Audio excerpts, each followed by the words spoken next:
Hello les amis. On est là aujourd'hui pour diagnostiquer ce téléphone qui a un problème de charge. Quand on branche le chargeur, rien ne signale. Alors nous allons voir ici ensemble comment résoudre ce genre de problème.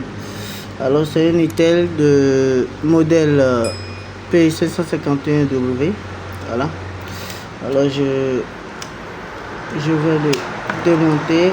J'ai déjà enlevé les vis. Alors on va, voilà. Eh bien on allume mais ne déclenche pas. Ok. Eh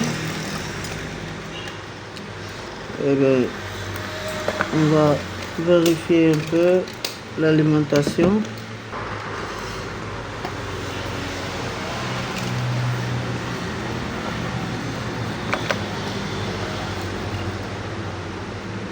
Et bien là on est à 2,715, donc vraiment inférieur pour recharger notre batterie. Alors on va rebrancher notre chargeur. On va contrôler ici. Voilà, on a un vote au bon de connecteur de la batterie, ce qui est vraiment très insuffisant. Est-ce que cette panne elle est liée au connecteur de charge? Alors on va vérifier ici. Voilà, on a 5,29 volts. Voilà, donc le connecteur de charge fonctionne. Et bien pourquoi notre batterie ne charge pas? Alors vu ce problème, je pourrais dire que c'est le circuit de charge qui a de soucis. Alors on va essayer de vérifier.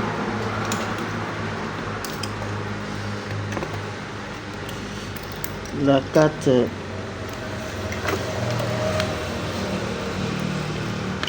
voilà.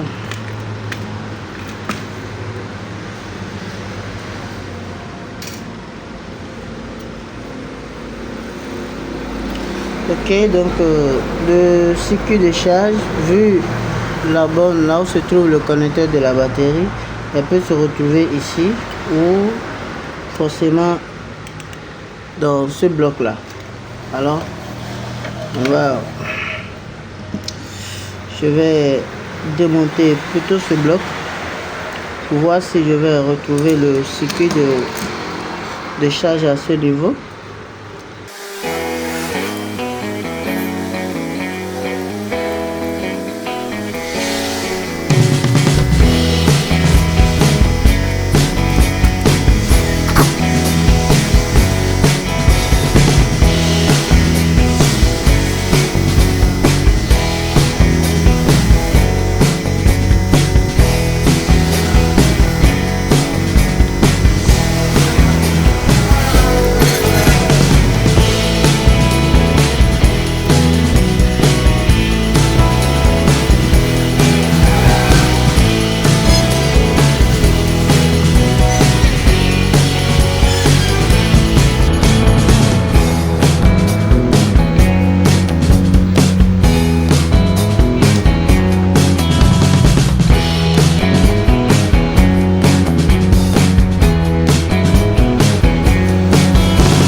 Et bien voilà, on vient d'enlever le coffre et on va essayer d'inspecter déjà. Je vous dis que j'ai déjà, avec l'inspection visuelle, un problème au niveau de ce circuit. Alors voici le circuit qui s'est fondu là. Je vais zoomer. On va voir encore plus. Ici, ouais. Voilà, il a un souci lui. Et voilà. Et la résistance de charge, le voici de ce côté. Donc, notre circuit de charge, le voilà. Et pour confirmer, on va essayer de vérifier avec le multimètre certains points clés. Voilà.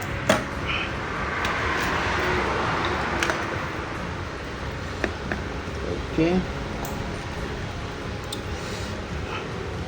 Alors, on va essayer de tracer la ligne de la batterie. On a la masse qui est là, alors voici la bonne positive et voilà, c'est la résistance de charge comme je viens de le dire.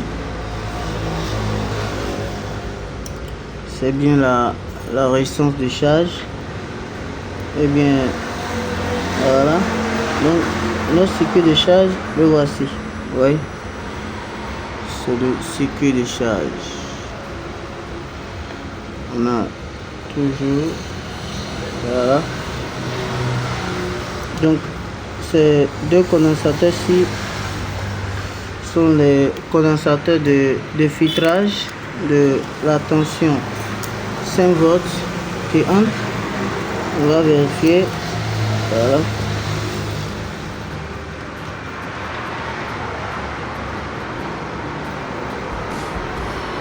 Voilà, on a les 5 volts qui sont là et qui doivent forcément venir au niveau du circuit de charge. Et on doit avoir, normalement à ce niveau-ci, on doit avoir 4.2 volts.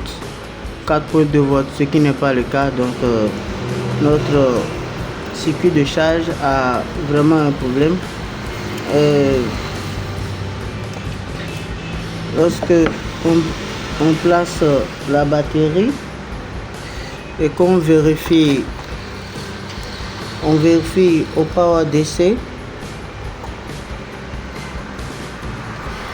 on vérifie au niveau du power DC. Voilà, je vais brancher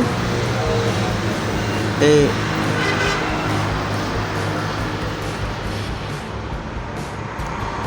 voilà, on a zéro consommation, au niveau du power DC, puisque on n'a pas la tension qu'il faut pour recharger notre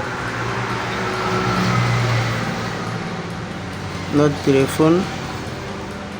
Donc on va dessouder notre circuit de charge, on va le dessouder et puis le remplacer par une autre puce de charge.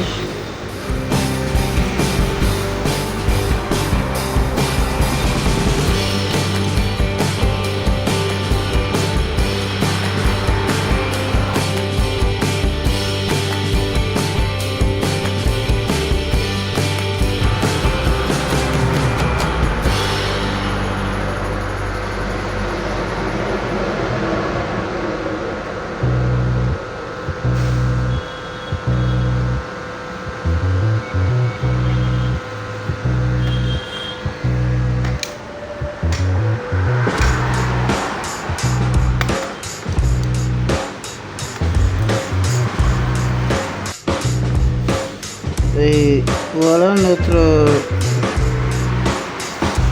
circuit est bien dessoudé.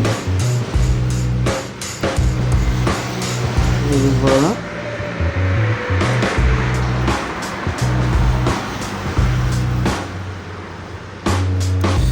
Ok, donc on va nettoyer l'emplacement et le remplacer par une autre puce de charge.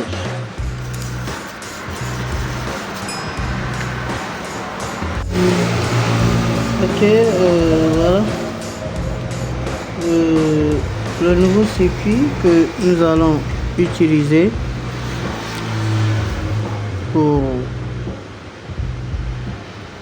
pour régler ce problème. Alors ce circuit-ci, j'ai vérifié la compatibilité de ce qui est gâté avec celle de Tecno F1, et c'est les mêmes circuits, c'est une équivalence du moins, et voilà. Et donc on va le remplacer. Alors pour effectuer la soudure, il faut vraiment s'assurer de bien positionner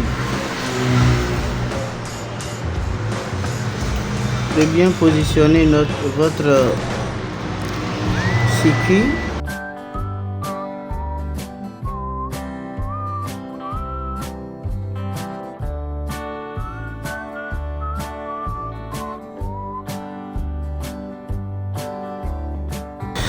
Et voilà, la soudure est bien faite. On va bien vérifier si notre circuit s'est bien positionné. Est-ce qu'elle s'est bien posée?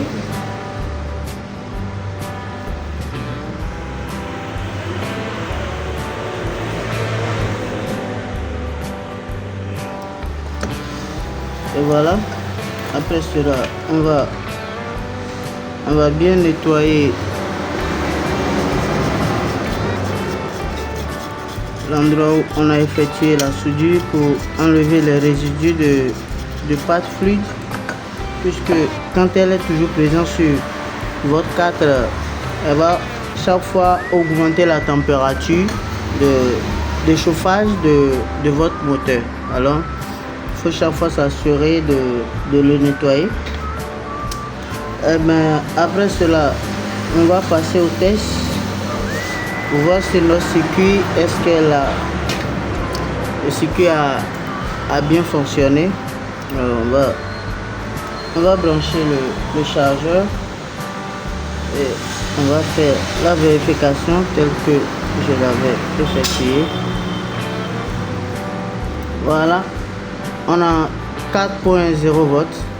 Voilà, donc le circuit a parfaitement marché. Voilà, il fonctionne. Et puis voilà, donc il ne reste que à remonter notre moteur et on va passer au test final. Donc avant ça, je vais remettre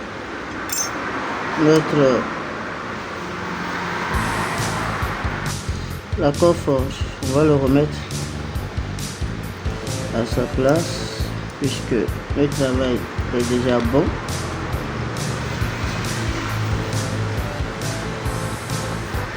Voilà.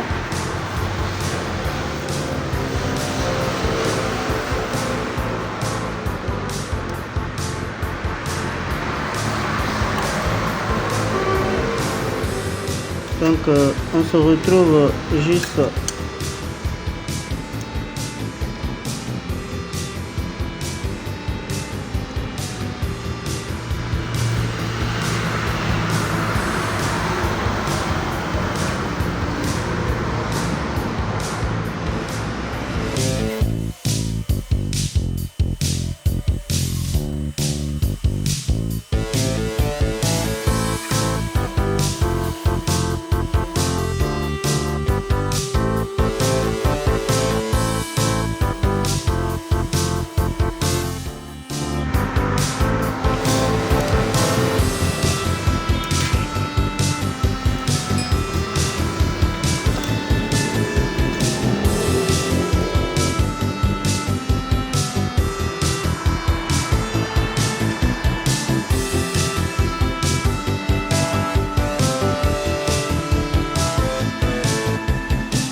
et voilà.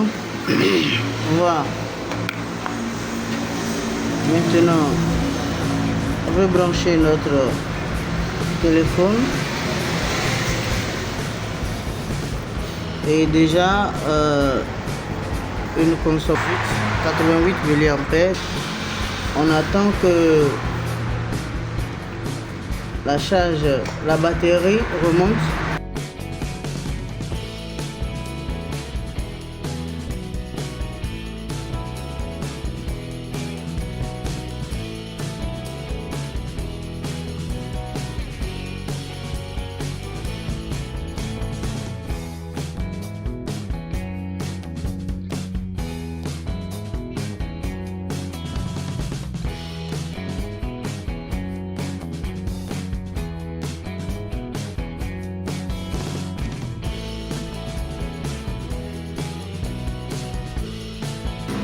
on va encore revérifier un peu la tension auquel est notre batterie.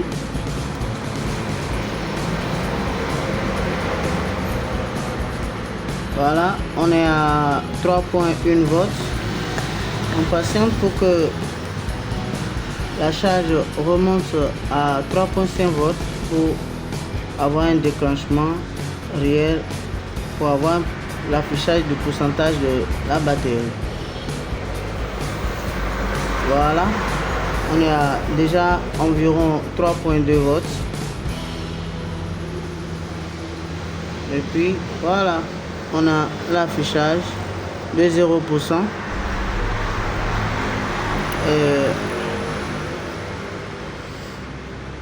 Et ce serait tout pour cette vidéo. Merci d'avoir suivi la vidéo. N'oubliez pas de la liker et de le partager surtout à vos amis et collègues pour les aider dans ce processus de réparation. Merci, c'est Anotech Plus et à très bientôt.